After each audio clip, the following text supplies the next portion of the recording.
right, whenever you're ready, Mr. Lally. Thank you, Your Honor. Good afternoon, sir. Good afternoon. Good afternoon, Your Honor, and good afternoon to the jury. Good afternoon. So could you please state your name and spell your last name? Sure, it's Brian, last name Albert, A-L-B-E-R-T. And where do you live? I live in Norwood, Massachusetts. How long have you lived in Norwood? Approximately a year.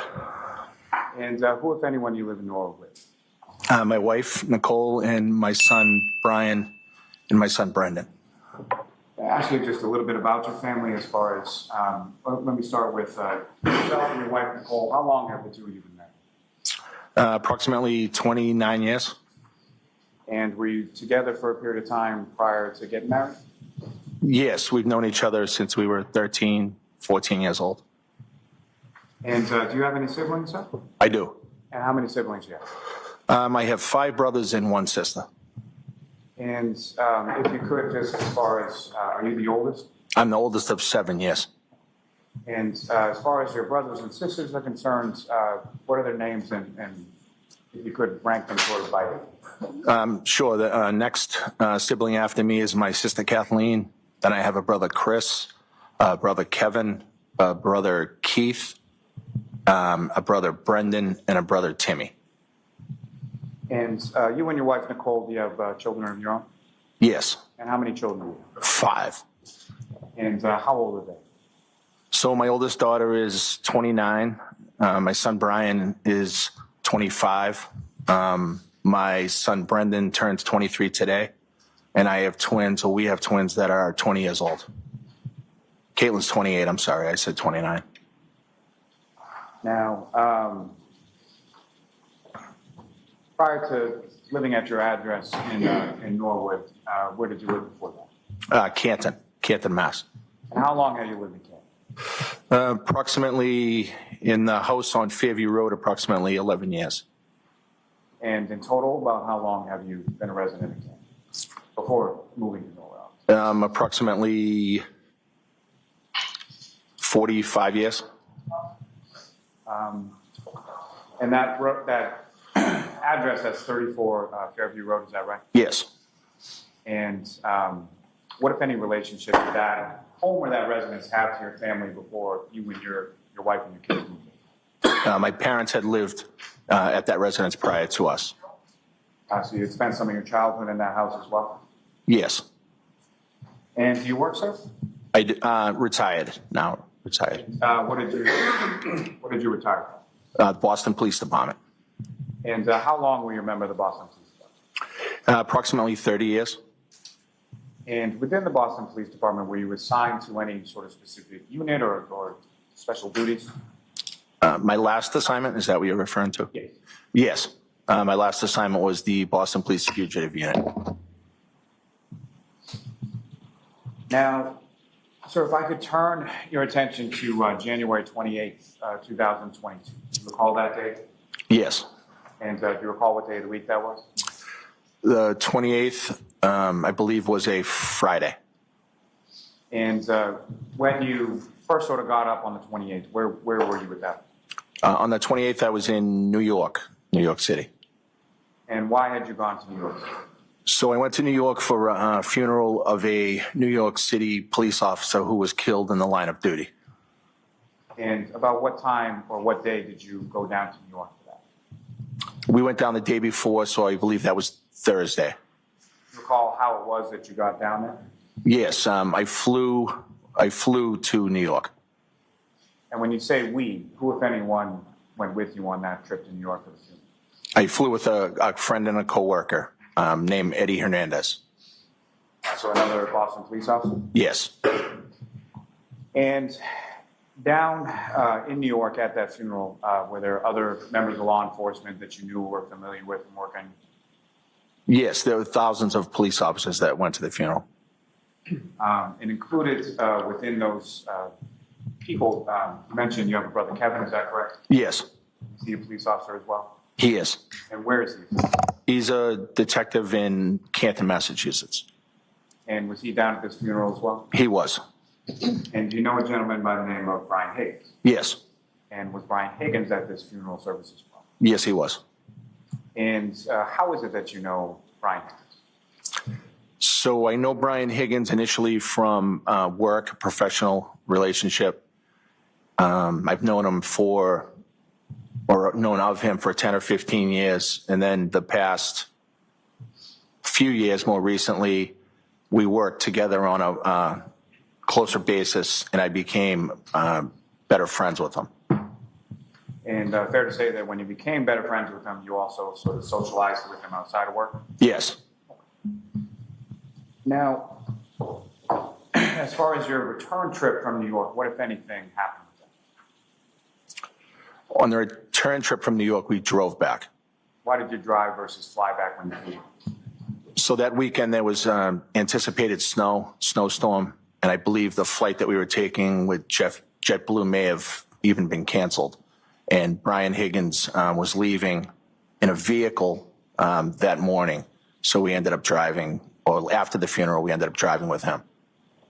And so it's yourself, Mr. Higgins, and then if anyone else went with you on the drive back to Massachusetts? Eddie Hernandez and my brother Kevin. And when you arrived back in Massachusetts, where was it sort of specifically that you went first? I initially went to the Charlestown to pick up my vehicle. Where was your vehicle parked in Charleston? It was at a police station, Charlestown Station. It's a satellite station located in Charlestown. And that was in reference to proximity to the airport, is that correct? Yes. So that would have been Logan that you flew out of and intended to fly back into? Logan Airport, yes. And after you were dropped off with your vehicle, what kind of vehicle was that? That was a Ford Edge, Was that a personal vehicle or work vehicle? work vehicle. And so you get dropped back off at your work vehicle. Where did you go? So from Charlestown, I drove back towards the Canton area, and I met Brian Higgins at a restaurant bar called the Hillside. Is that in Canton as well? I believe so. It's on the Canton-Milton line. I believe it sits in Canton. And what was the purpose of you and Mr. Higgins going? After the drive home, he asked if I wanted to get some food and stop off, and I said yes. And if you know about what time was it that you got to the Hillside with Mr. Higgins? I want to say around 9:30, perhaps. Not entirely sure. When you arrived there, what did you do? So we went into the establishment and had a drink and hung out for a while. And did you order any food there? I did not. I believe Brian did, though. And while you were at the Hillside with Mr. Higgins, what, if any, communication did you receive from your wife, Nicole?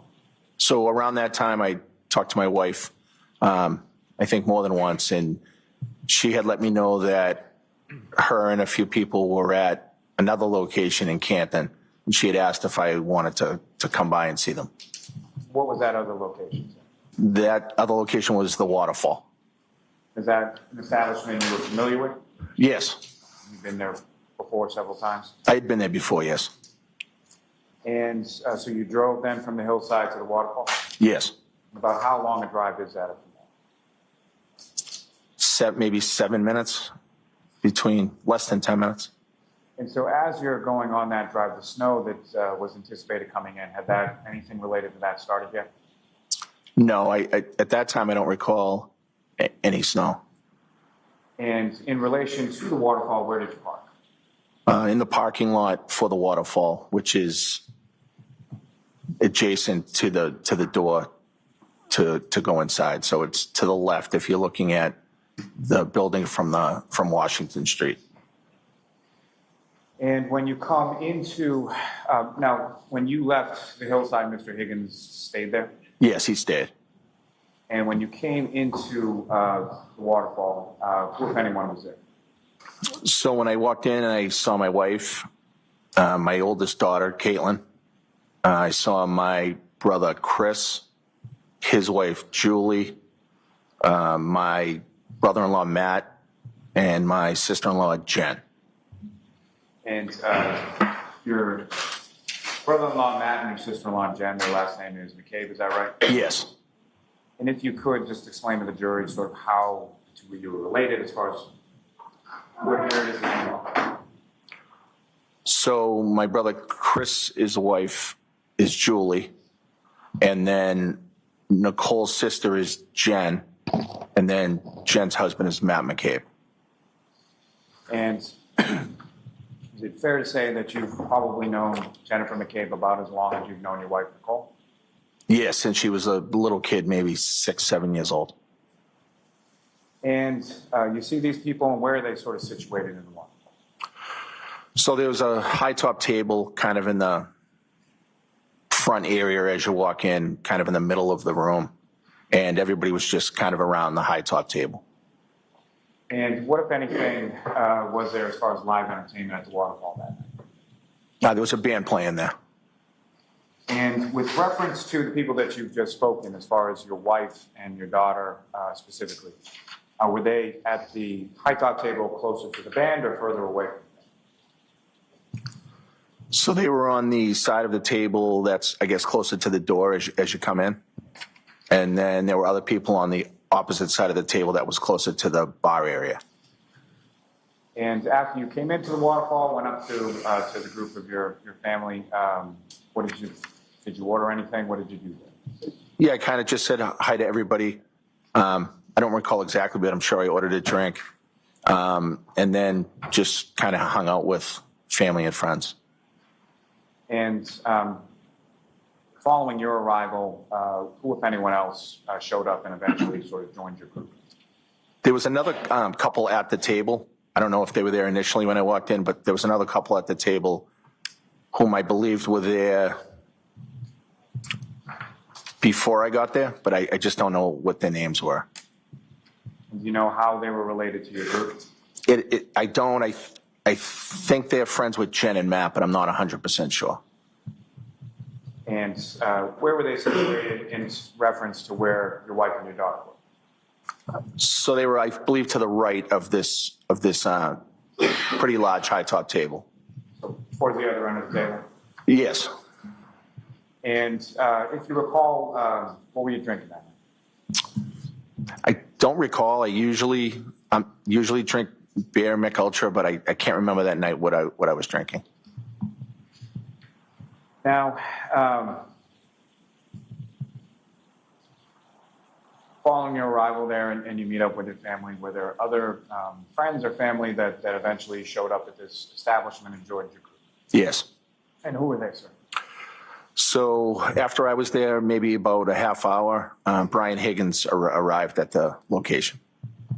And if you recall, what, if any, sort of communication did you have with Mr. Higgins, or how did Mr. Higgins know to come to the Waterfall specifically? Because while we were at the Hillside, I had mentioned that I was going to be leaving to go to the Waterfall to see my family who was already there, and I invited him to come by if he wanted to.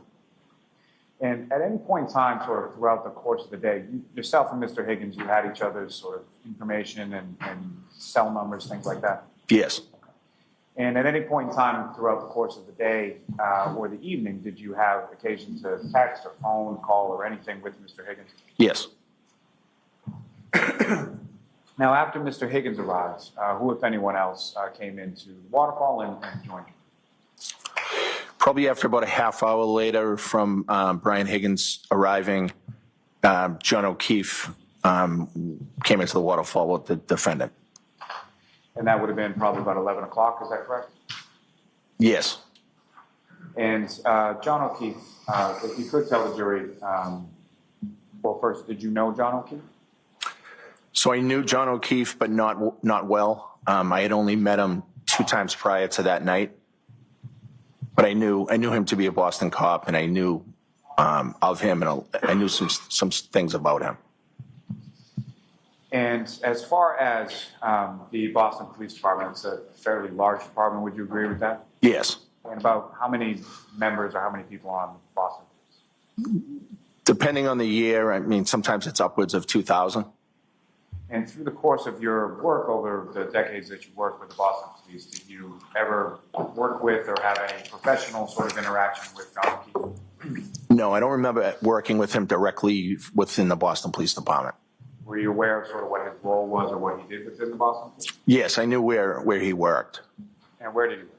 I believe he worked at the SORI unit, which is the sex offender registry unit.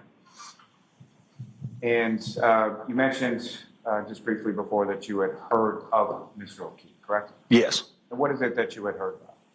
Well, I knew him to be a friend of my sister-in-law, Jen, and her husband, Matt. I knew him to be a friend of my brother, Chris, and my sister-in-law, Julie. I knew him to be a friend of my brother, Kevin's. I've heard his name mentioned multiple times, and I knew that he had a horrible couple tragedies in his family, and I knew that he stepped up and decided to take care of his niece and his nephew when they tragically lost their parents. And how would you sort of describe your relationship with John O'Keefe at this time, January 28, 2022? Although I didn't know him well, I considered him to be a friend, and our relationship was very, very good, cordial, and I considered him to be somebody that I could hang out with and have a good time with. Now, you mentioned that Mr. O'Keefe walked in around 11 o'clock to the Waterfall with the defendant. Just for clarity purposes, you're referring to Karen Reed, is that correct? Yes. And do you see Ms. Reed in the courtroom today? Yes, I do. Could you just identify as to where she's seated or an article of clothing she's wearing? Sure. She's a female at the table in front of me with a black top on, long sleeve. Just ask the record to reflect identification and identify the word. Yes. Now, with regard to Ms. Reed, had you met Ms. Reed prior to that date of January 28th? I believe I had met her one time a week prior. And do you recall any specifics about that meeting or how it is that you came to meet her about a week prior? I do. And if you could explain to the jury what those circumstances were. Sure. I met her at the Hillside. I believe she was there with John a week prior. And as far as your interaction with her on that particular evening, anything significant stand out to you? No. Now, when they came in, and by day, I'm sorry, I mean Mr. O'Keefe and Ms. Reed came into the Waterfall, where did they go in relation to where you were sort of situated at the high top? So I don't remember them actually walking in the front door. I remember them being in my general area at some point. And they went towards the other side of the table where my sister-in-law, Jen, and my brother-in-law, Matt, were standing. And at some point, did either or both of them make their way down towards your side of the table, and what, if any, interaction did you have? Yes, I remember having an interaction, or more than one interaction, with John. Came over to say hello, and we had some conversation, not for too long, but yes. Do you remember anything specific about that conversation or anything stand out to you? No, I think we were talking mostly about work. I think he let me know that the sergeant, I guess, that worked in his unit was leaving, or left, or transferred, and he was jokingly saying that I should try to get a job over it where he works.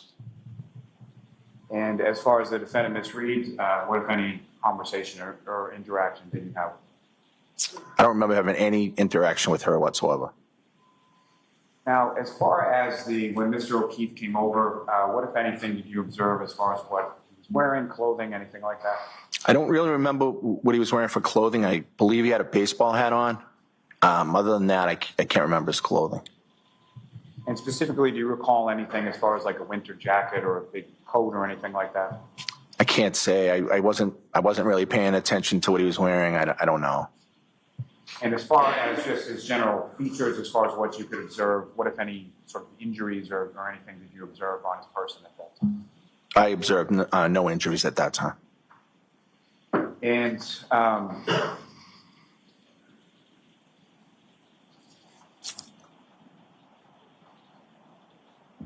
over the course of the evening, you had a couple of interactions with Mr. O'Keefe, is that correct? Yeah, I believe we talked a few times, kind of hung out, stood next to each other for a while, like you normally would do at a bar restaurant. And is the band playing while this is going on, is that correct? Yes, the band was there. I believe they took a break here and there, but they were there for the night. Now, Mr. Albert, how would you describe sort of the general mood or demeanor of the group while you were at the Waterfall that night? In one word, it would be fun. Everybody was in a great mood. People were getting along. It was friends and family, and it was just seemed like a great night. And do you recall about what time things started to wind down or things started to sort of end for the evening? I believe the band stopped playing probably, close to 12, and things started winding down, a little before 12. And if you know from the group that you just described at the high top table that you were a part of, what was sort of the order in which people left the establishment, starting with the first? So I believe the first to leave was myself, my wife Nicole, my daughter Caitlin, and Brian Higgins left at that time as well. And had anybody left from your group prior to when, I'm sorry, so the bar starts to wind down around 12, correct? Yes. Prior to the bar winding down, had anybody from your group left before that? I didn't remember or notice that. I'm not sure. And so the first to sort of leave from your group when the bar is winding down is yourself, Mr. Higgins, your wife, and your daughter. Yes. And when you exit the establishment, where do you go? Into the parking lot to my vehicle. Let me take you back just for a moment back into the Waterfall. During the course of the evening, what, if any, conversation was had by you or amongst the group that you observed as far as where to go next, or what were you doing following the Waterfall? Okay, so there was some conversation relative to people going to my brother's sub shop, which is across the street, and he was maybe going to make some pizzas for people if they were hungry. So that was discussed. And did that end up happening? No, some people didn't want to go over there, and for whatever reason, it just didn't happen. And beyond that, was there anything else that was discussed as far as where to go after the Waterfall? Yes. And what was that? So it ended up being my son Brian's 23rd birthday. So at 12 o'clock, he would be 23. So there was some discussion about if anybody wanted to go by the house to kind of say happy birthday to him. And I know my wife Nicole mentioned it to Jen and Matt, and it was said, I believe, in the group where we were standing. And so was that sort of an open invitation that was extended to pretty much anybody that was around the high top table? Yeah, sure. Anybody that was there was welcome to come by if they wanted to. And as far as you knew, as far as awareness of who was coming over to your house at 34 Fairview, who from the group were you aware of coming over? I don't really remember the responses. I don't think I knew for sure if anybody was going to come, except Brian Higgins said he would come by. And he had left around the same time as you? Yes. And had Brian Higgins been to your house before? I believe he was at my house for a high school graduation party. And high school graduation probably in the spring, is that correct? It would have been the summer prior to that time. So my twins were graduating high school, and we had something at the house, and it was spring, summer of the year prior. And around that time, so that would have been 2021, is that correct? Yes. So around that time, there was still sort of vestiges or whatever of the COVID pandemic, is that correct? Yes, actually, that was just getting over, I think. And so where was this graduation party at your house? Was that inside your house or outside your house or something? It was actually out back. It was more of a cookout type thing. And so as far as you can recall, prior to January 28, 2022, had Mr. Higgins been physically sort of inside your house for anything beyond using the bathroom?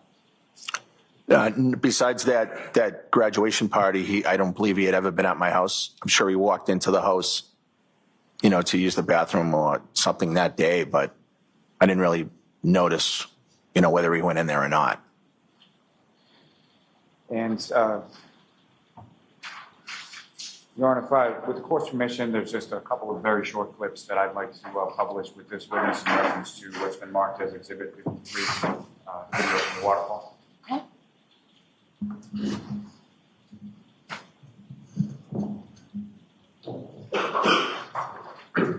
And Ms. Gilman, with reference to channel 3, if I could have the fourth video now. And Ms. Gilman, if I could ask you to fast forward to 18 minutes and 50 seconds.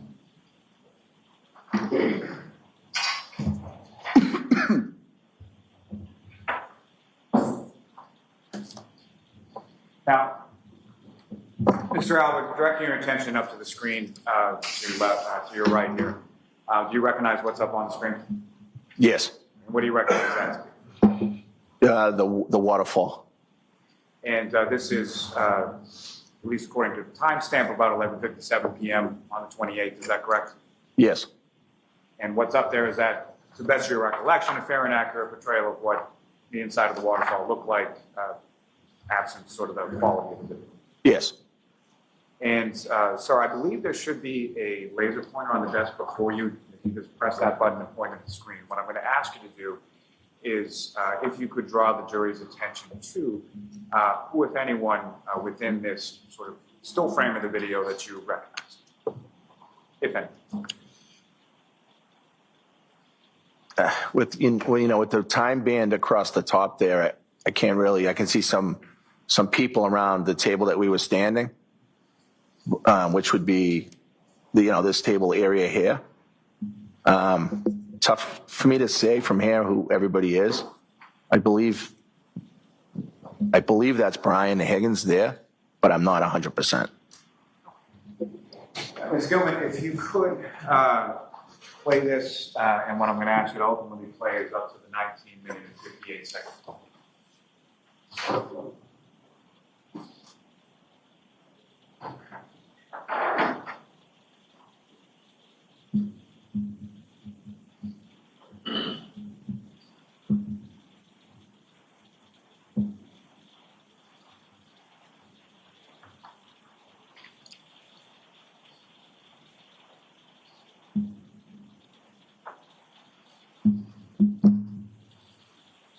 Ms. Gilman, if you could pause it there.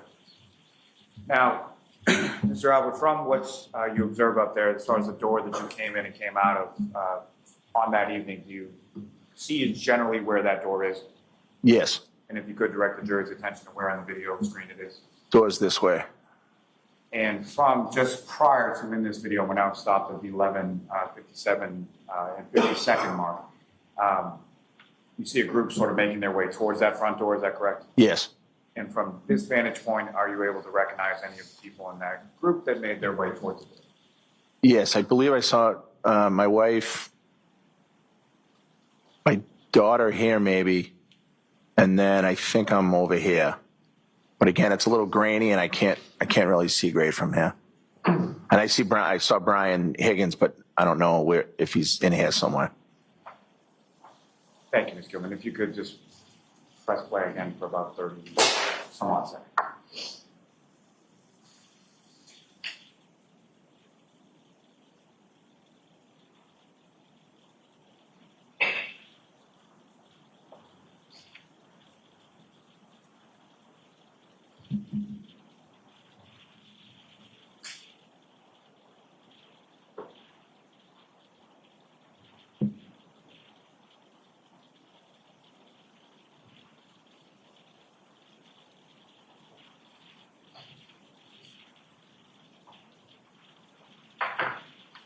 Thank you, Ms. Gilman. You could take that down, and then Ms. Gilman, if I could ask for one other video from channel 1, the second one down. If I could ask you to fast forward that to about 5 minutes and 10 seconds.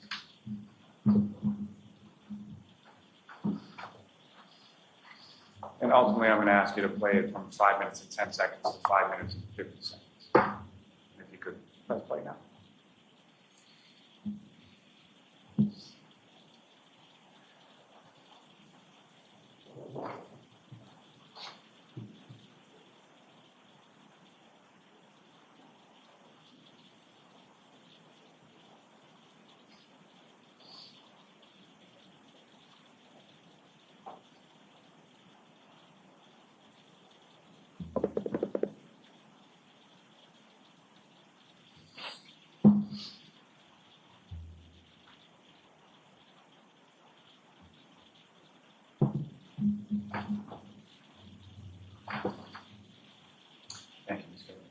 Generally speaking, what was just played up on the screen, Mr. Albert, do you recognize what that is? Yeah, it looks like the exit of the waterfall, and we're kind of walking out. The same group that was just walking through the front door, now walking out the front door and into the parking lot? Yes, and I believe there was somebody else there. I don't know if it was somebody from the band or looks like a different person out front there. Thank you, sir. Ms. Cumming, you can take that.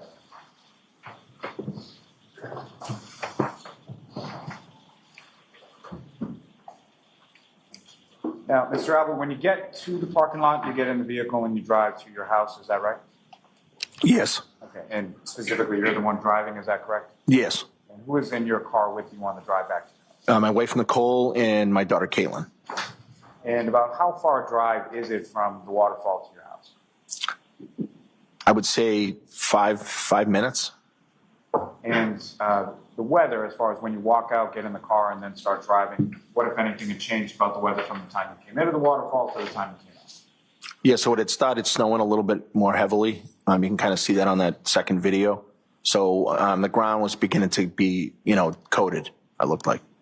So coating on the ground, but could you, as you were driving, could you still sort of see the blacktop of the roadway? I believe so, yes. Now, you get to your house, and what, if anything, happens sort of as you're coming into your driveway? It looks like that it had looked like Brian had gotten there first, Brian Higgins, and he was backing out so I could pull my car in. And as far as the vehicle that Mr. Higgins was driving on that evening from the waterfall, was that the same vehicle that he had driven with you back from New York? No.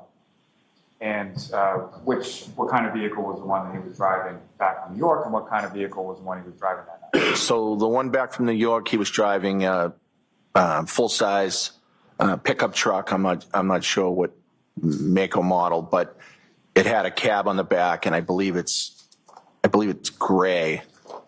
And then that night later in the night at the waterfall, he had a Jeep Wrangler vehicle that I believe is white, but I'm not 100%. So he had arrived at your house before you, is that correct? Yes. And you said it looked like he had done something to the driveway? He may have skimmed. He had a plow on his truck, and I think he may have plowed the driveway and then pulled out, and then we pulled in.